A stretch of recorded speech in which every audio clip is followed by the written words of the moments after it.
Chapter 1. Why are you running? I'll race you to the corner, Ellen. Anna Marie adjusted the thick leather pack on her back so that her school books balanced evenly. Ready? She looked at her best friend. Ellen made a face. No, she said, laughing. You know I can't beat you. My legs aren't as long. Can't we just walk like civilized people? She was a stocky 10-year-old, unlike lanky Anna Marie. We have to practice for the athletic meet on Friday. I know I'm going to win the girls' race this week. I was second last week, but I've been practicing every day. Come on, Ellen, Anna Marie pleaded, eyeing the distance to the next corner of the Copenhagen street. Please? Ellen hesitated, then nodded and shifted her own rucksack of books against her shoulders. Oh, all right. Ready, she said. Go, shouted Anna Marie.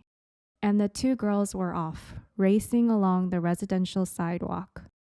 Anna Marie's silvery blonde hair flew behind her, and Ellen's dark pigtails bounced against her shoulders. Wait for me, wailed little Kirsty, left behind. But the two older girls weren't listening. Anna Marie outdistanced her friend quickly, even though one of her shoes came untied as she sped along the street called Oosterbrigade, past the small shops and cafes of her neighborhood here in northeast Copenhagen. Laughing, she skirted an elderly lady in black who carried a shopping bag made of string. A young woman, pushing a baby in a carriage, moved aside to make way. The corner was just ahead. Anna Marie looked up, panting, just as she reached the corner. Her laughter stopped. Her heart seemed to skip a beat. Halt! The soldier ordered in a stern voice. The German word was as familiar as it was frightening. Anna Marie had heard it often enough before, but it had never been directed at her until now. Behind her, Ellen also slowed and stopped. Far back, little Kirsty was plodding along, her face in a pout because the girls hadn't waited for her. Anna Marie stared up. There were two of them. That meant two helmets, two sets of cold eyes glaring at her, and four tall, shiny boots planted firmly on the sidewalk, blocking her path to home. And it meant two rifles, gripped in the hands of the soldiers. She stared at the rifles first.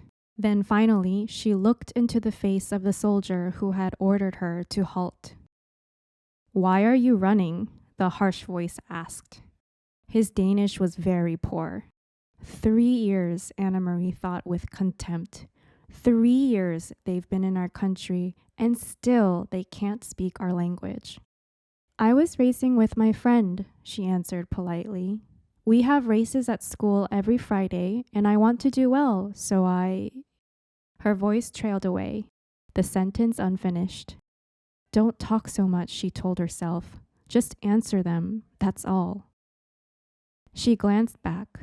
Ellen was motionless on the sidewalk, a few yards behind her.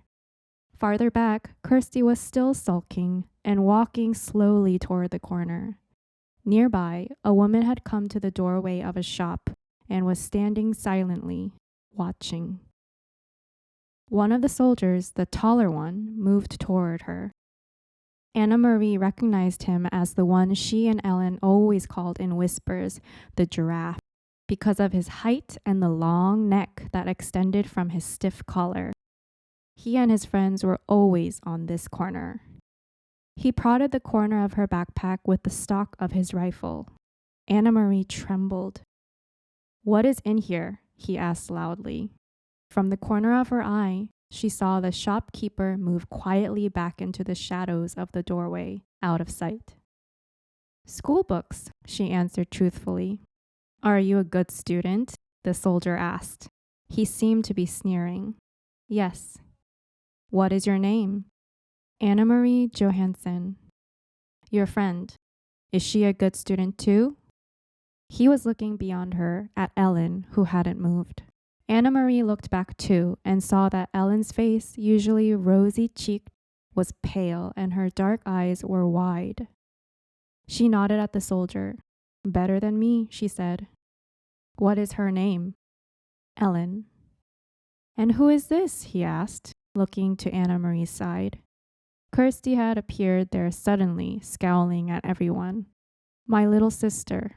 She reached down for Kirsty's hand, but Kirsty, always stubborn, refused it and put her hands on her hips defiantly. The soldier reached down and stroked her little sister's short, tangled curls. "Stand still, Kirsty," Anna Marie ordered silently, praying that somehow the obstinate 5-year-old would receive the message. But Kirsty reached up and pushed the soldier's hand away. "Don't," she said loudly. Both soldiers began to laugh. They spoke to each other in rapid German that Anna Marie couldn't understand. "She is pretty, like my own little girl," the tall one said in a more pleasant voice.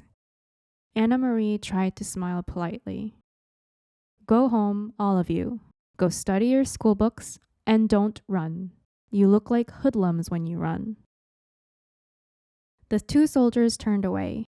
Quickly, Anna Marie reached down again and grabbed her sister's hand before Kirsty could resist.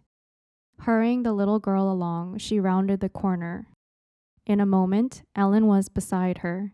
They walked quickly, not speaking, with Kirsty between them, toward the large apartment building where both families lived.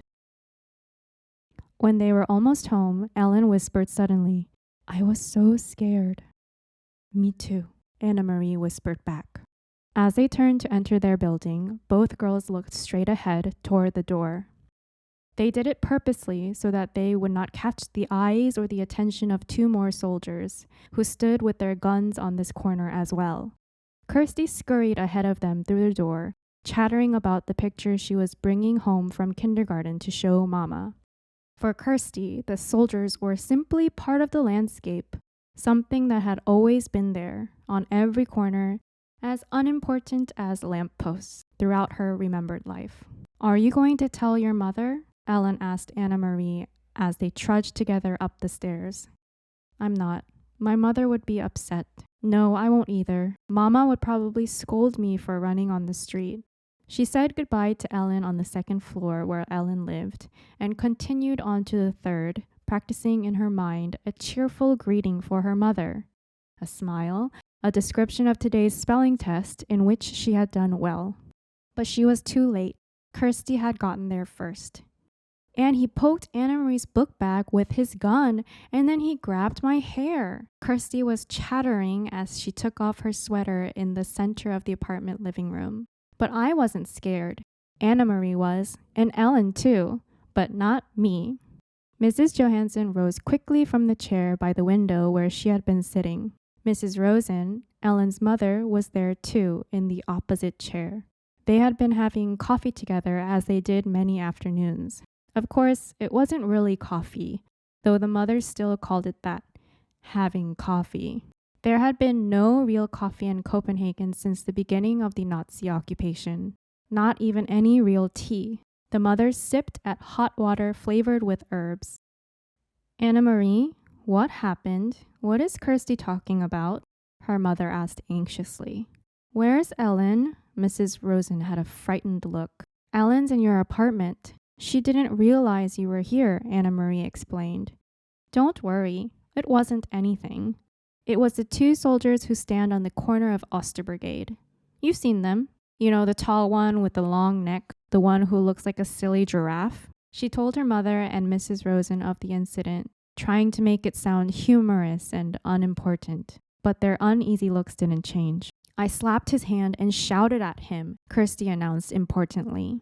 "No, she didn't, Mama," Anna Marie reassured her mother. "She's exaggerating, as she always does." Mrs. Johansson moved to the window and looked down to the street below. The Copenhagen neighborhood was quiet. It looked the same as always. People coming and going from the shops, children at play, the soldiers on the corner. She spoke in a low voice to Ellen's mother. "They must be edgy because of the latest resistance incidents.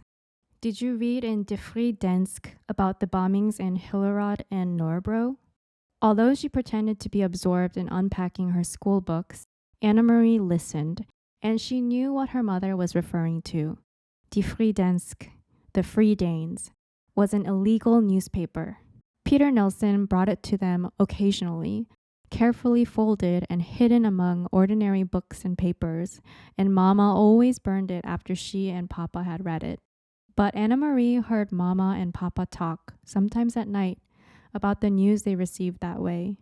News of sabotage against the Nazis, bombs hidden and exploded in the factories that produced war materials, and industrial railroad lines damaged so that the goods couldn't be transported.